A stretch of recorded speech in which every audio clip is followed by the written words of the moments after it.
안녕하십니까. 자, 양진석 세무사입니다. 자, 이번 시간에는요, 제가 이제 실무상으로 굉장히 많이 문의를 주시는 내용 중에 하나가 뭐냐면, 건강보험료에 대해서 설명을 좀 자세히 드리도록 하겠습니다. 그 중에서 지역 건강보험료를 중점적으로 설명을 드릴 겁니다. 그래서 건강보험료라는 게, 자, 직장 건강보험료하고 이제 지역에 대한 건강보험료 둘로 나뉘어지잖아요. 근데 직장과 관련되는 건 뭐 심플합니다. 그렇지만 또 간략하게 직장 건강보험료에 대해서 설명을 드리고 대부분의 시간은 지역 건강보험료에 대해서 좀 자세하게 설명을 드리도록 하겠습니다.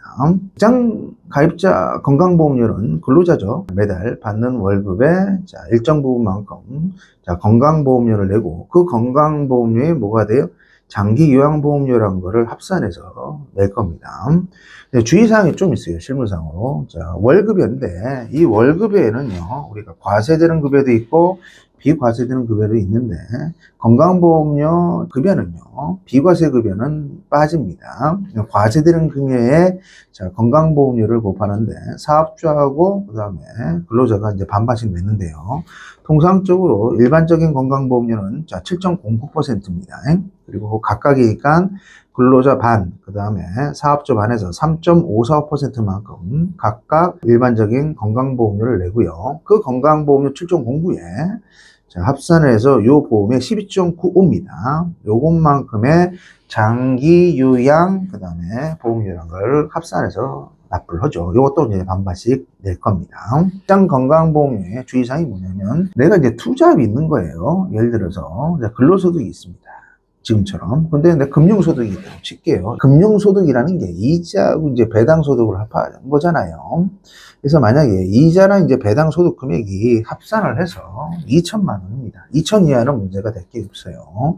근로소득이 있는 사람이 금융소득이 1년 동안에 2천만 원을 초과하는 경우에는 당연히 5월 달에 종합소득 합산과세를 하고요. 근로소득이 2천만 원을 초과한 금융소득에 대해서는 건강보험료라는 게 또 나옵니다. 정산의 개념이 나온다는 거. 이번 시간에는 세부적으로 들어가서 이제 지역 건강보험료에 대해서 좀 하나씩 알아보도록 하겠습니다. 제가 직장 건강보험료는 월급으로 따지는데 지역 건강보험료 있잖아요. 국민건강보험료는 두 가지 요소로 봅니다. 소득 플러스입니다. 소득과 플러스 재산입니다. 이 두 가지를 합쳐져서 지역 건강보험료라는 걸 냅니다. 두 번째 주의사항은 지역 건강보험료를 내면 주민등록 등본상에 세대가 있을 거 아닙니까? 본인, 배우자, 애들이 다 있을 거예요. 그럼 지역 건강보험료는 산정 기준이 어떻게 될까요? 이거는요. 지역 가입자는요. 요걸 체킹하세요. 개인별로 부과를 하지 않고요. 세대 단위로 묶어서 소득 요건과 재산 요건을 합산해서 계산을 하고 있습니다. 그 경우에 따라서는 세대 분리를 하는 경우도 발생할 수가 있습니다.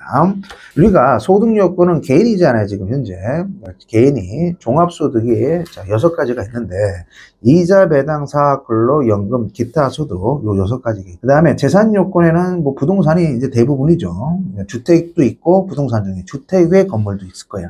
여기 또 전세를 살 수도 있잖아요. 월세를 살 수도 있단 말이에요. 전월세 보증금까지 포함해서 재산 요건에 합산이 된다는 거예요. 그 다음에 참고로 많지는 않지만 선박 한강기도 있다고 한다면 이것도 재산 요건에 들어갑니다. 그럼 재산 요건에서 빠지는 게 뭐냐면요. 현 시점에서는 자동차와 관련되는 보험료 규정은 폐지가 된 상태입니다. 그러니까 요거를 좀 주의 깊게 보시면 되고요. 재산 요건 중에서는 당연히 부동산은 들어가는 데가 알겠어요. 근데 전세 보증금도 들어간다는 거. 지역가입자로 들어갈 때 소득 요건은 계산 공식이 어떻게 되냐면 제가 말씀드렸는데 이자부터 연금 그 다음에 근로소득과를 합산할 거 아니에요. 1년 동안에. 그거에 곱하기 이제 7.09% 똑같죠. 아까쯤에. 그거를 12개월로 나눠서 월 평균이 돼버리는 겁니다. 단 여기 소득금액 데이터 잡아줄 때 있잖아요. 주의사항이 있는 게 뭐냐면 소득 중에서 근로소득과 연금소득을 종속세 신고를 할 거 아닙니까? 그럼 근로소득과 연금소득이 이제 100%라고 하면 100%를 다 잡아주지 않고요. 이 두 가지에 대해서만 데이터가 50%만 가중치를 칩니다. 나머지 소득은 100%를 끌고 와버려요. 그래서 소득 금액 계산을 할 때는 전체 소득을 다 합산하고 우리가 7.09였잖아요. 여기에 월 평균으로 나눠야 되니까 12개월로 나누겠죠. 12개월로 나눠서 월 보험료가 체킹이 될 겁니다. 그리고 주의사항은 자, 근로소득과 무슨 소득에 대해서는요, 여러분들, 자, 연금소득은 100%가 아니고 50%만 반영을 한다는 거 좀 주의해 주시면 됩니다. 그 다음에 재산 요건을 좀 알아볼게요. 자, 소득 요건은 제가 데이터 부분 설명을 드렸는데, 재산 요건과 관련이 돼서는 시점이 있을 거 아니에요. 내가, 자, 국가에서는 매년 6월 1일 시점에 재산세 과세 표준 있죠? 공시지가, 공시가액입니다. 대장상의 소유자, 그 소유자의 재산세 과표예요. 공시가액을 기준 재산가액으로 판단하고 있다는 얘기예요. 그래서 6월 1일이 기준 시점이 된다는 거 좀 파악을 해주시고요. 자, 어떻게 과세 표준이 나오느냐? 자, 우리가 개별주택이 됐던 부동산 가격이 됐던 공시가격이 있을 거예요. 그 공시가격에 공정시장 가액 비율을 곱합니다. 자, 공정시가 비율이 주택과 부동산 중에 주택 외로 나뉘어지는데, 주택과 관련되는 거는 60%가 되고요. 주택 외로 들어가는 거는 공정시가 비율이 70%가 돼요. 요거. 그 다음에 여기에 이제 차감을 시켜주는 게 있습니다. 이게 두 가지를 차감을 시켜주는데, 기본공제를 빼주고 또 하나는 주택부채공제란 걸 빼줘요.